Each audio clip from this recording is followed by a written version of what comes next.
a witchy mother-in-law, the son's girlfriend, and the so-called gangster auntie, She's a bitch, no? and a whole lot of drama, and this is no exaggeration. It will make you clench your jaw. So here goes.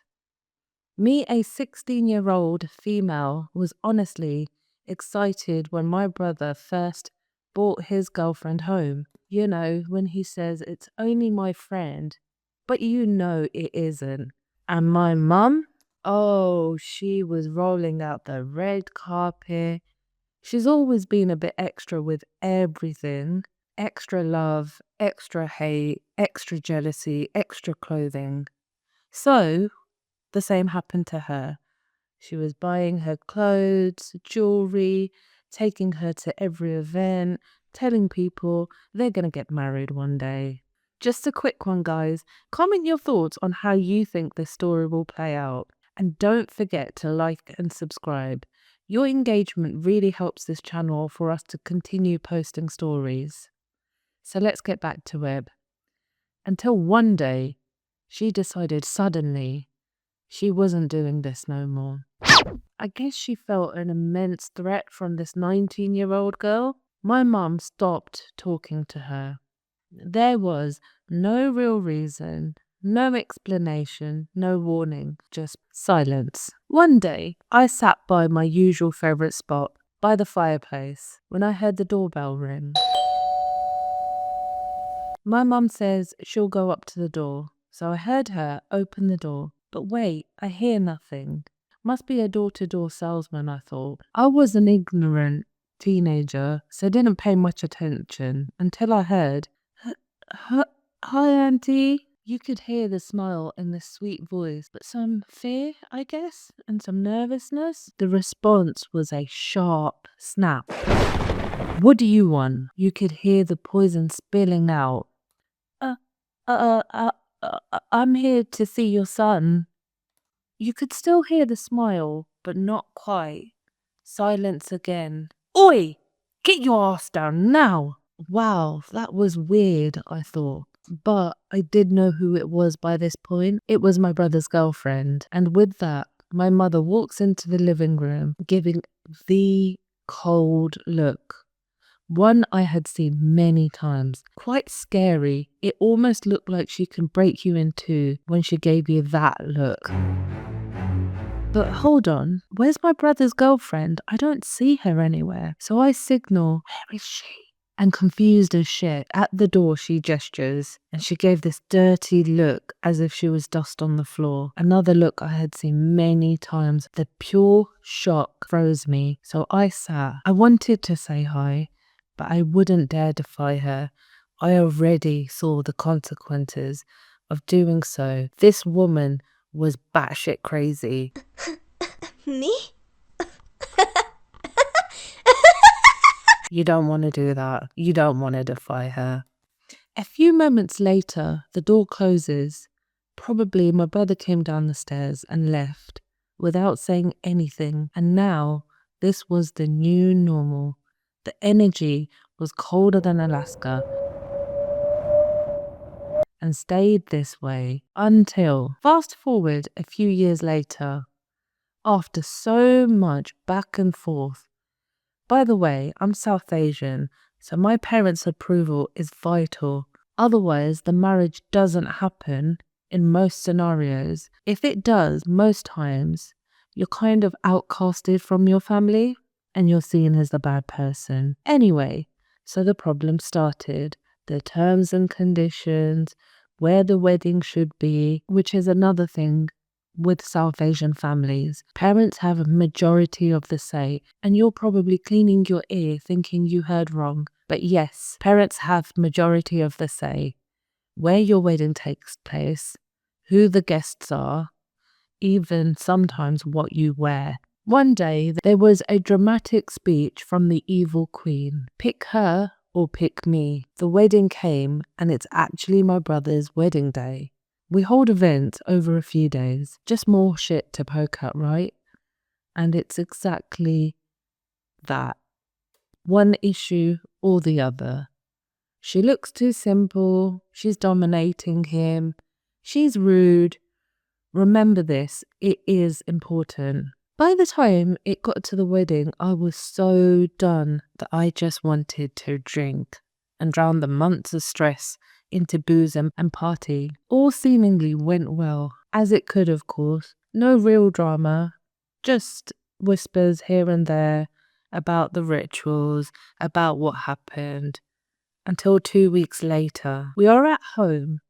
My brother and sister-in-law had gone on their well-deserved honeymoon, and they were having fun on their honeymoon after years of stress and torture of trying to make this wedding happen. My dear mother and a family member, let's call her Kay, and I sat down to open presents, and here comes the main part. What the fuck is this? My mum said, her face enraged, red. Me looking at her with pure confusion. Oh God, what cheap shit is this? Kay said. Wow, not even a minute after? May as well light a match, love. I turned and looked at my gifts, still feeling confused, because I thought they were cute and thoughtful. It included everything, all South Asian accessories, clothing, everything you could think of. I really didn't know much about my culture and always found the idea of you have to give this and they give this really useless.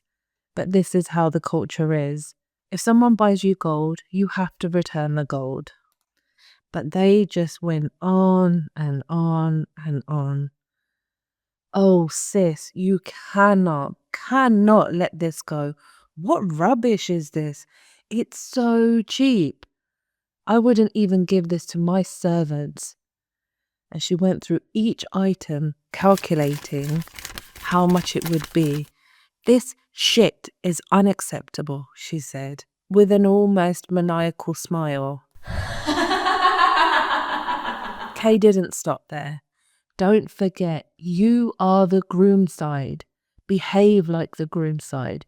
You should be demanding, not just accepting what you are given. She continued.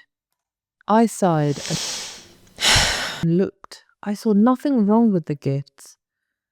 I just never understood this behavior. Now the drama queen starts. My drama queen.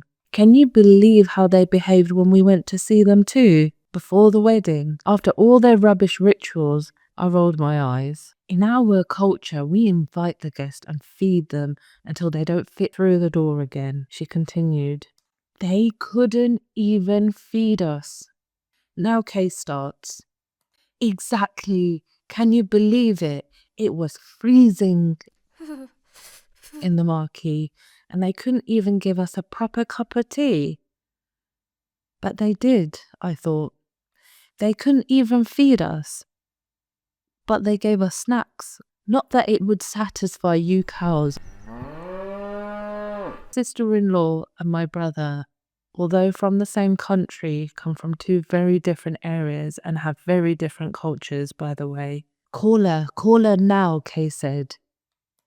At this point, my mouth literally hit the floor. I could literally see the shit hit the fan. How can they both be so evil? Kay continued.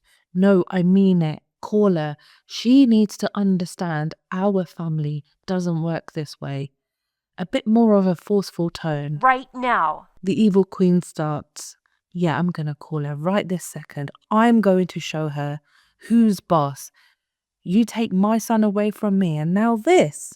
Don't, I shouted. Please, I beg you. They're on their honeymoon. Don't call her. They both gave me the dirtiest look I had ever seen. Kay started again.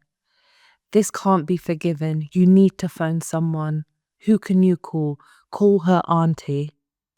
At this point, I was doubting Kay's intentions. Is she just trying to cause some issues in the family? Yeah, let's sort her out. Let's show them what the groom's side is made of. They need to be of our standard. This is the evil queen, of course. I said, please don't. Whatever you do, this will cause a lot of issues. And I was told to shut up. I was told I didn't know a single thing. So I was told never to speak again, otherwise I would get hit. And she called, unfortunately.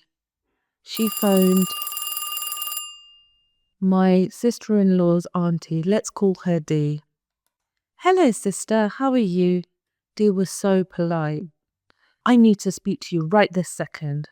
At this point, I was sure my mother was the evil queen. As I am. Yeah, sure. How can I help you? Dee was taken aback. What are these gifts? The evil queen said so sternly you could cut through the tension. Dee was really taken aback at this point. Oh, we just wanted to prepare some. Cut off mid-sentence. These gifts are cheap. I wouldn't buy my servants these things. I slapped my face and fell back. Ain't no way she just used Kay's line too. Her sister sat there, eyes gleaming, intaking all the evil energy, converting it to become more powerful. We are the groom side. We expect higher quality than this. This is a known thing. You don't buy cheap gifts for the groom's family. You should know better. Oh gosh, I wanted to be sick. Don't worry, sister. We really apologize. You don't worry. Your niece is married to our son, a businessman. Do better, she snapped back. And what was all that rubbish during the wedding? You couldn't even stop your rituals, one ritual after the other. This is not our culture, and it's unacceptable. You embarrassed me in front of my family. Then there was the pre-event we came to see you. You couldn't even offer us a proper cup of tea. You can offer us food while you cooked it in front of us. Of course, we will change your gifts. Please tell us what you would like, Dee said. No, don't bother. I wouldn't trust what you buy anyway. I have higher standards. I will choose what I buy, Evil Queen said. And with that, the phone call ended, leaving us in a lot of trauma and two people with some sick sort of satisfaction. I kept my mouth shut for years, and I know this wasn't right. I was put in such an awkward position. How do you even start such a conversation with your sister-in-law? I was sure my sister-in-law knew, and I was right, because when I plucked up the courage to tell her, she told me how her auntie had been given a hard time, but basically everybody hated the evil queen. So, I leave you with this note. Don't be nasty. It's not a cool look. And quite possibly, you might lose everybody in your life. And for Kay, she was just in it for laughs.